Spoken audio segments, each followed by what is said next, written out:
लोगों को नाम से ही पता लग गया होगा कि इस लेक्चर सीरीज का ऑब्जेक्टिव क्या है।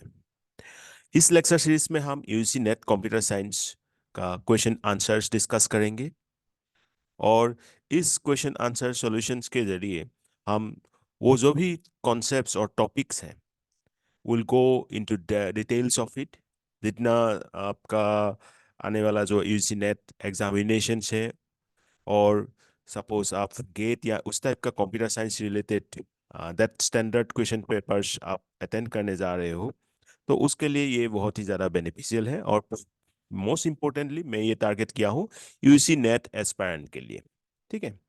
तो और इसमें अगर आप लोगों को कुछ समझ में नहीं आएगा, कोई भी क्वेश्चन आंसर डिस्कशन के वक्त कुछ क्वेश्चन आंसर्स का कुछ कॉन्सेप्ट समझ में नहीं आया, तो आप कमेंट करके मुझे बता सकते हो। I will discuss in the next lecture. ठीक है। तो आज हम कुछ क्वेश्चंस डिस्कस करेंगे उसका सॉल्यूशन के साथ। तो पहला मैंने स्टार्ट किया हूँ यूसी नेट का ये 2018 दिसंबर वाला पेपर से। ठीक है। दिसंबर वाला मतलब सेकेंड पेपर से। And this is the first question. उस पेपर में ये क्वेश्चन नंबर 3 था, तो इस पर्टिकुलर सीरीज के लिए ये क्वेश्चन नंबर 3 है, 1 है। Okay, so let's start this lecture series. I hope this will be beneficial for all of you. So first question है, to overcome the difficulties in readers writers problem, which of the following statement is or are true? Writers are given exclusive access to shared objects. Readers are given exclusive access to shared objects. Both readers and writers are given to exclusive access to shared object. आपको choose करना है कौन सा सही है। A one only, b two three, c two and d three. अब देखो ये प्रॉब्लम है रीडर्स राइटर्स का। रीडर्स एंड राइटर्स बहुत ही इंपॉर्टेंट एक प्रॉब्लम है ऑपरेटिंग सिस्टम में, हम जानते हैं। ये पार्टिकुलर डायग्राम से आप देख सकते हो, when readers are accessing to the database, readers can enter. कब डेटाबेस से रीड कर रहे हैं, राइट। और राइटर जब कुछ कर रहे हैं तब रीडर्स कैन नॉट एंटर। इसका मतलब क्या है, रीडर्स रीड कर सकते हैं बट राइडर्स कोई भी चीज डेटाबेस में कुछ मॉडिफिकेशन कर रहा है, कुछ राइट कर रहा है, तो उस समय वो एक्सक्लूसिव होना जरूरी है, right. So in readers writers problem, since readers do not modify values, so this can be allowed with other readers, but writers are given exclusive access to shared object. So only statement one is correct. तो statement one में क्या दिया था, writers are given exclusive access to the shared object. बिल्कुल, क्योंकि writers जब कुछ भी शेयर्ड ऑब्जेक्ट मतलब क्या है, कोई भी एक पार्टिकुलर ऑब्जेक्ट को, ठीक है, दो तीन प्रोसेसेस उसको शेयर कर रहे हैं। अब जब राइटर्स अपना काम कर रहे हैं तो उसको एक्सक्लूसिव एक्सेस देना जरूरी है, क्योंकि वो कुछ मॉडिफिकेशन कर रहा है उस चीज में। बट रीडर्स को एक्सक्लूसिव एक्सेस देने की कोई जरूरत नहीं है, क्योंकि रीडर्स एक समय क्या है, बहुत सारे रीडर्स उस पार्टिकुलर डाटा को, जैसे इस डायग्राम से देख सकते हो, डाटा को रीड कर सकते हैं, राइट। तो इसका आंसर क्या होगा, writers are given exclusive access to shared object. So only one is correct. Two is not correct because readers are not necessarily to be given shared object. तो इससे थी भी गलत ही हो जाता है, ठीक है। तो option A is the correct answer. Next question में आते हैं। ये क्वेश्चन नंबर 4 था उस 2018 का सेकंड पेपर का, ठीक है, 2018 का दिसंबर। जैसे कि हमें पता है 2 टाइम्स कंडक्ट किया जाता है, तो ये दिसंबर में हुआ था 2018 का C S, UGC NET C S. Okay, तो इसमें क्या दिया है, दो लिस्ट दिया है, आपको मैच करना है। Consider the following terminology, match list one and list two and choose the correct answer from the code given below.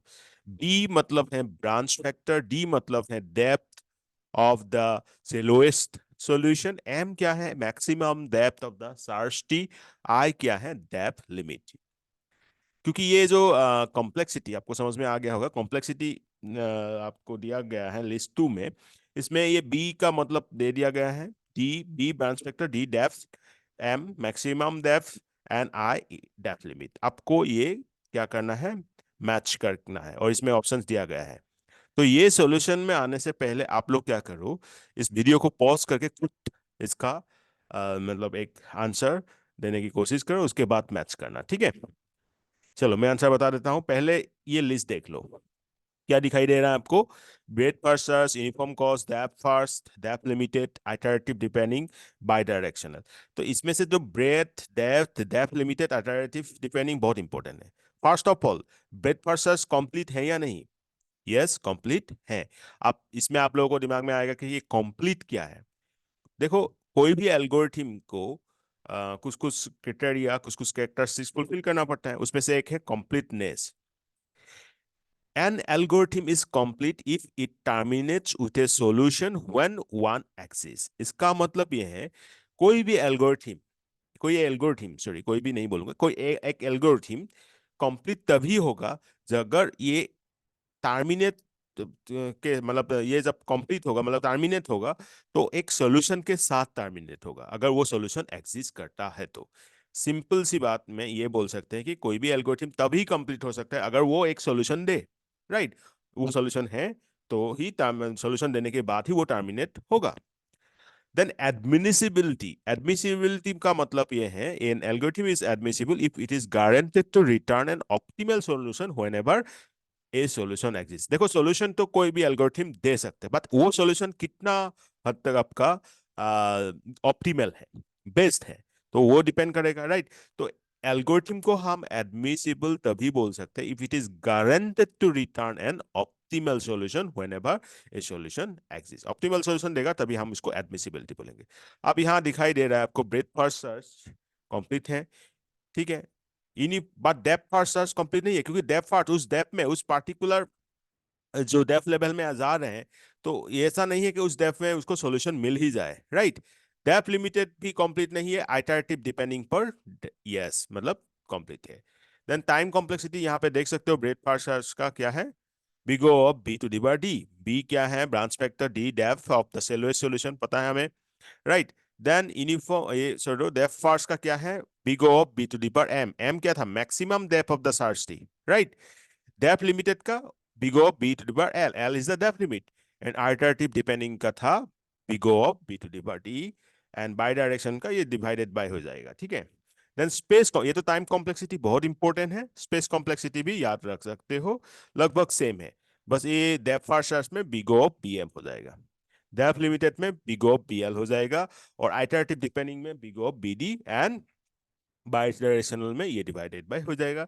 और ऑप्टिमल मैंने अभी बोला, ऑप्टिमल क्या है ब्रेथ फर्स्ट सर्च में, optimal, yes, C, optimal if step cost are same. क्योंकि breadth first search का एक चीज है कि अगर सॉल्यूशन है वो देगा ही देगा, मतलब ये कंप्लीट है। बट ऑप्टिमल तभी होगा वो सॉल्यूशन अगर वो जितने भी कॉस्ट में ये सॉल्यूशन मिल रहा है वो क्या मतलब कॉस्ट इफेक्टिव है। ऐसा नहीं है कि सॉल्यूशन मिल रहा है आपको बहुत सारे स्टेप्स के बाद, राइट। तो ये हम बोल सकते हैं डेप्थ फर्स्ट सर्च ऑप्टिमल नहीं है, depth limited no, and iterative depending is also no. अब आ जाते हैं सॉल्यूशन में, यहां जो दिया है, तो याद रखना BFS, ब्रेथ फर्स्ट सर्च का वर्स्ट केस स्पेस कॉम्प्लेक्सिटी भी big O of b to the power d है, branch vector d depth, right. Depth first search का big O of bm है, right. b branch vector, m maximum depth, then space depth limited search का big O of bl है, iterative dependent का big O of bd है, right. तो ये है आपका स्पेस कॉम्प्लेक्सिटी। तो ये समझ में आ गया होगा, एक बार फिर से बोल देता हूँ, ब्रेथ फर्स्ट सर्च का big D, depth first search का big O bm, and depth limited search का big O bl है, आइटरेटिव डिपेंडिंग का big O bd है। तो आई थिंक ये क्वेश्चन पूरा समझ में आ गया सॉल्यूशन। आप नेक्स्ट क्वेश्चन में आते हैं। नेक्स्ट क्वेश्चन ये 2018 का क्वेश्चन नंबर 5 है। The third generation mobile phones are digital and based on AMPS, मतलब बेस्ड ऑन क्या है, तीन चार ऑप्शन दिया हुआ है। ए में है AMPS, बी में ब्रॉडबैंड CDMA, सी में DCDMA, डी में DAMPS। अब इससे पहले आपको सॉल्यूशन से पहले आपको ये समझना होगा कि फर्स्ट जनरेशन में क्या था, सेकंड में क्या, थर्ड में क्या था, ठीक है। तो there are three generation in cellular telephony. First generation it was design for voice communication using analog signals, right. तो इसमें यूज किया गया था AMPS। तो ए ऑप्शन ए तो हट ही गया, क्योंकि AMPS कहाँ यूज किया गया था, फर्स्ट जनरेशन में। और AMPS का फुल फॉर्म है advance mobile phone system. This is one of the leading analog cellular system and it uses FDMA to separate channels in a link. AMPS operates in the ISM 800 MHz megahertz band. Then second generation, बस इतना एक दो point याद रखना, amps कब, third generation में। इसमें क्या यूज किया गया था, FDMA. Okay, second generation to provide higher quality mobile voice communication. This generation of cellular phones are required, means use digital voice communication like DAM, PS, CDMA, GSM. तो इसमें DMPS क्या use करते थे, TDMA and FDMA। और याद रखना GSM का full form है Global System for Mobile Communication. It provides duplex communication by using two digital bands. तो सेकेंड जनरेशन में याद रखने वाली बात है DAMPS, CDMA, GSMA, और DAMPS यूज करते थे TDMA, FDMA, और GSM जो global system for mobile communication है, जो डुप्लेक्स कम्युनिकेशन है, क्योंकि वो टू डिजिटल बैंड यूज करते थे। तो सेकेंड जनरेशन में हमने देखा DAMPS यूज करता था, तो डी ऑप्शन तो हथ ही गया, थर्ड जनरेशन का पूछ रहा है। तो थर्ड जनरेशन में आते हैं। It refers to a combination of technologies that provide a variety of services. It can provide both digital data and voice communication. ठीक है, डिजिटल डाटा के साथ वॉइस कम्युनिकेशन भी इसका ये प्रोवाइड करते थे। और main goal of the third generation cellular telephony is to provide universal personal communication. Okay, and these are based on broadband CDMA. Broadband CDMA use किया गया था। तो क्या क्या है, IMTDS, IMTMC, ये सब यूज होता था। तो थर्ड जनरेशन में ब्रॉडबैंड सीडीएमए, तो ऑप्शन क्या हो जाएगा। क्वेश्चन तो ये पूछ रहे थे कि third generation mobile phone are digital and based on what, तो आपको समझ में आ गया broadband CDMA. AMPS first generation मिल गया, DAMPS सेकेंड जनरेशन मिल गया, ठीक है, CDMA सेकेंड जनरेशन मिल गया, और थर्ड जनरेशन आपको मिल गया ब्रॉडबैंड CDMA। ये समझ में आ गया। नेक्स्ट क्वेश्चन में आते हैं हम। ये क्वेश्चन नंबर 6 था उस 2018 का दिसंबर वाला पेपर का, सेकेंड पेपर का, ठीक है। क्वेश्चन है, consider ISO OSI network architecture reference model. Session layer of this model offer dialog control, token management and fill in the blank as services. तो इसमें से क्या होगा, सेशन लेयर किस किस के साथ डील करता है, क्या क्या चीज के, मतलब क्या क्या टास्क करते हैं session layer, right. Session layer में क्या क्या टास्क होते हैं, दे ही दिया गया है, डायलॉग कंट्रोल, टोकन मैनेजमेंट, और क्या होगा हमें सबको पता है, सिंक्रोनाइजेशन होगा, बट क्या है मैं डिस्कस करता हूँ, ठीक है। In ISO OSI architecture there are 7 layers in this model. कितने लेयर्स हैं, 7 layers. Starting from physical layer, layer 1 को हम फिजिकल लेयर बोलते हैं, then data link, then network, then transport, then session, then presentation, then application, जो हम deal करते हैं, राइट। सबसे ऊपर वाला लेयर क्या है आपका, एप्लीकेशन लेयर। सो लेयर 1 फिजिकल लेयर, उसके बाद डाटा लिंक, उसके बाद नेटवर्क, उसके बाद ट्रांसपोर्ट, उसके बाद सेशन, प्रेजेंटेशन, देन सबसे ऊपर आपका एप्लीकेशन लेयर, जहां यूजर डील करते हैं, लेयर 7। नाउ ये जो सेशन लेयर है, इसका क्या काम है, session layer is the network dialogue controller. नाम से समझ में आ रहा है ना, सेशन, कोई भी एक सेशन, उस सेशन के साथ डील करता है ये। तो it establishes and maintains and synchronizes the interaction among communicating system. It is responsible for dialogue control, token management, token ये डायलॉग कंट्रोल हो गया, ये किससे रिलेटेड होगा, टाइमिंग सेशन से, टोकन मैनेजमेंट ये भी सेशन से, and synchronization in the network. Dialogue control क्या होता है, session layer allows two systems to enter into a dialogue. It allows the communication between two processes to take place in either half duplex और full duplex, ठीक है। Then synchronization क्या है, it allows A process to add checkpoints to a stream of data, right. तो synchronization हमें समझ में आ जाता है कि सिंक्रोनाइजेशन क्या करते हैं, ये जो स्ट्रीम ऑफ डाटा फ्लो हो रहा है उसको, उसका कंटिन्यूटी मेंटेन करते हैं। तो डायलॉग कंट्रोल में दो सिस्टम एंटर कर रहा है और कम्युनिकेशन हो रहा है प्रोसेस के बीच, आइदर वो हाफ डुप्लेक्स होगा या तो फुल डुप्लेक्स भी हो सकता है।